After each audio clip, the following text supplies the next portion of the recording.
Bonjour à vous, je suis ravie de vous retrouver aujourd'hui pour une nouvelle pause zen. Je suis Lise de Mademoiselle Séraphine et je vais vous accompagner pendant les 5 à 10 prochaines minutes sur le thème de l'amour contre l'attachement.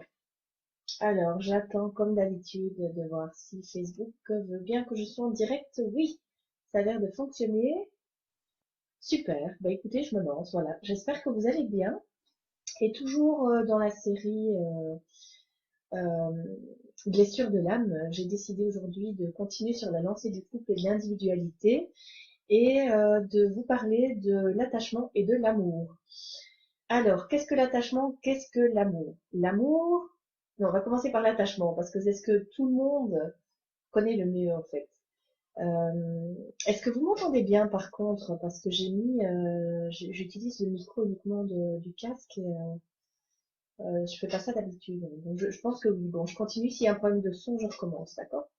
Voilà. Donc l'attachement, c'est ce que nous connaissons en fait tous le mieux dans chacun de nos couples.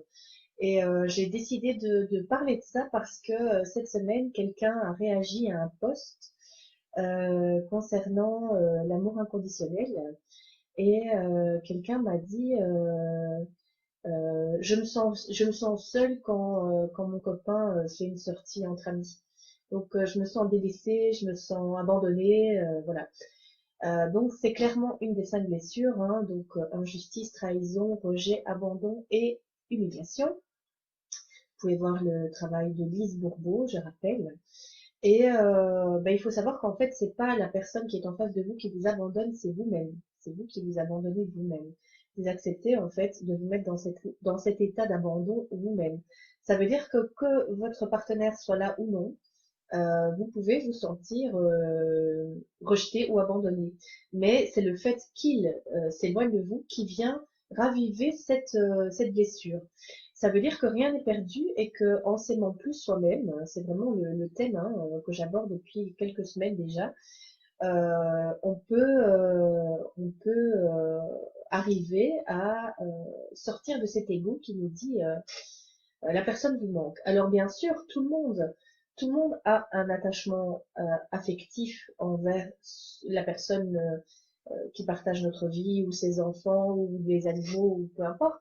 Ça c'est normal parce que ça fait partie de la pyramide de Maslow. Donc les besoins affectifs sont dans la pyramide de Maslow.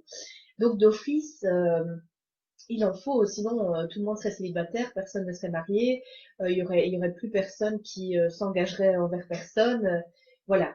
Et donc du coup, ça n'aurait plus de sens non plus. C'est pas ce qui est demandé, hein. Et d'où l'importance de l'individualité dont je parle aussi depuis 1 ou 2 épisodes. Pouvoir se survivre à soi-même et se suffire à soi-même au niveau émotionnel pour en fait avoir un échange constructif avec votre binôme de couple. On m'a demandé aussi, mais alors c'est quoi selon toi l'amour inconditionnel? L'amour sans condition. Voilà. C'est très très difficile, mais par exemple dans la vie de tous les jours, j'y arrive très bien. Mais en couple, du fait qu'il y a des blessures, c'est plus compliqué. C'est principalement les blessures qui font surface en premier lieu, avant. Donc c'est l'ego qui est dans la réaction alors que parfois c'est pas nécessaire. Mais une fois de plus, c'est juste parce que la personne qui est en face de vous sert de miroir et donc vous dit juste par son comportement à lui ou à elle, voilà, là il y a un truc et tu réagis donc il y a un truc. Alors, je disais quoi juste avant? Je sais plus. Pop, pop, pop, pop, pop, pop, pop, pop, pop, pop. Le trou. Bon, soit. Donc, l'attachement, c'est tout à fait différent de l'amour. Ah oui, l'amour inconditionnel, qu'est-ce que c'est selon moi? Euh, par exemple, ça peut être s'émerveiller de quelque chose, de la nature, des enfants, des animaux. De nouveau, ce n'est pas la chose qui vous permet de vous émerveiller qui est dans l'amour inconditionnel, c'est vous qui vous autorisez à vous émerveiller. Donc, à partir du moment où vous vous donnez l'autorisation pleinement, vous êtes dans l'amour inconditionnel de vous-même. Même chose, l'acceptation, c'est une phase très très compliquée. S'accepter soi-même tel que l'on est, par exemple physiquement. Euh, Qu'est-ce qu'il y a encore être capable de se rendre compte que pour le moment, on ne sait pas faire quelque chose, mais que la porte n'est pas fermée et que voilà, il y aura toujours un moment où tout le monde retombe sur ses pattes et puis ben, il y a une autre occasion qui se présente et voilà, c'est aussi pouvoir se rendre compte qu'on a des limites, pas se les imposer, mais oui, les constater et se dire ben voilà, pour le moment, j'y arrive pas, mais ce sera pas toujours comme ça.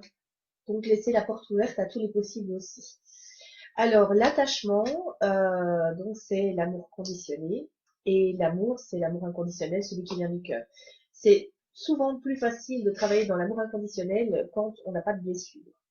Donc, par exemple, pour les personnes qui sont thérapeutes et qui offrent régulièrement des soins à distance gratuits, ça c'est de l'amour inconditionnel. Nous, on travaille en collectif sur des envois massifs d'amour pour les animaux qui en ont besoin. On reçoit rien en retour de ça. On n'est même pas certain que les animaux reçoivent l'énergie. Ça, c'est le cerveau qui dit ça. Bien sûr qu'ils le reçoivent et bien sûr qu'ils en ont besoin. Voilà. On se fait pas payer pour ça. On va pas aller chercher chaque animal à qui on a donné gratuitement euh, du temps et de l'énergie en lui disant bon maintenant tu m'es redevable de. Voilà. Euh, Je me rends compte que j'ai oublié mon jeu de cartes sur les 5 blessures, donc je ferai une deuxième rapide vidéo pour ça. Et j'enchaîne directement sur les bonhommes allumettes. Donc c'est une technique de Jacques Martel. Je vais, voilà, je vous ai mis le lien, comme ça si vous voulez regarder. Justement, la petite illustration est très parlante d'elle-même. Donc les bonhommes allumettes servent à couper les liens d'attachement d'âme à âme, mais pas que, entre deux personnes, ou entre vous et une autre personne, ou entre vous et une situation récurrente. Donc par exemple, si vous avez tendance à vous attacher trop vite à une personne, vous pouvez fonctionner selon les bonhommes allumettes qui sont expliqués. Donc la technique est relativement simple et accessible à tous. Je vous invite à regarder, c'est un peu long, ça dure une vingtaine de minutes, mais c'est très très clair. Vous pouvez pratiquer aussi les bonhommes allumettes sous forme d'autotraitement, donc de 21 jours. On m'a dit, oui, mais alors, si je coupe les liens d'attachement avec mon mari, il va me quitter. Oui et non. Je peux pas répondre à cette question, mais ma théorie est que s'il vous quitte suite à cette coupure récurrente des bonhommes allumettes, c'est qu'en fait vos liens n'étaient pas amoureux, mais d'attachement. Donc c'est une très bonne chose pour vous. Ça veut dire que dans cette situation-là, dans ce cas de figure-là, vous allez pouvoir rebondir et vous dire aïe aïe aïe, il y avait des attachements toxiques et je m'en suis séparée. Ou lui, ça peut être vous ou lui, hein, de nouveau. Euh, on m'a demandé aussi par rapport aux flammes jumelles, est-ce que c'est bien de faire les bonhommes allumettes? Oui, parce que ça veut dire que vous coupez en fait tous les liens toxiques créés par l'ego et donc vous basculez plus facilement dans l'amour inconditionnel qui est la voie par excellence des flammes jumelles. On m'a dit aussi oui mais comment est-ce que je peux faire pour apprendre à m'aimer moi-même? Alors, c'est un travail de tous les jours. Tous les jours, tous les jours, tous les jours, il faut bosser dessus. Un petit peu. Il faut pas non plus que ça devienne une obsession. Pas se mettre la pression là-dessus. Chaque chose en son temps et tout vient vraiment au fur et à mesure. C'est une progression. C'est un apprentissage. De nouveau, on nous demande de changer tout ce qu'on a appris jusqu'à présent pour basculer vers des choses qu'on ne connaît pas. Donc c'est clair que les pépettes, elles sont là pour tout le monde.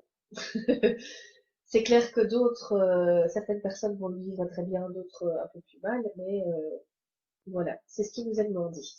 Je regarde vite les questions, mais je les vois plus toutes en fait, parce qu'il y a ça défile, donc voilà. On me demande, c'est pas de la magie, les bonhommes allumettes. Euh, Tu sais, Jacqueline, moi j'ai une technique qui s'appelle l'œuf doré, qui consiste à mettre une personne qu'on considère comme toxique dans un œuf doré, c'est de la sophrologie. Et quand je l'ai fait lors d'un cours collectif, quelqu'un m'a dit ça c'est de la magie blanche. euh, je sais pas la réponse à ta question. Soit tu es adepte, soit tu es adepte, soit tu es pas adepte. Tu aimes pas. Voilà, tu as ton libre arbitre, je propose, tu disposes. Ou pas. Voilà. Je vous embrasse très fort. Je vous retrouve tout de suite dans une prochaine petite vidéo pour la carte du jour. Pas de pause Z lundi, c'est jour férié, donc je vous souhaite un très très long week-end et un très très bon week-end. Je vous retrouve mercredi et je connais pas encore le thème, mais je pense que je vais aborder toute une série sur la vibration. Ça me, voilà, ça me plaît bien. Je vous embrasse très fort. Très bon week-end à toutes et à tous et voilà, à bientôt.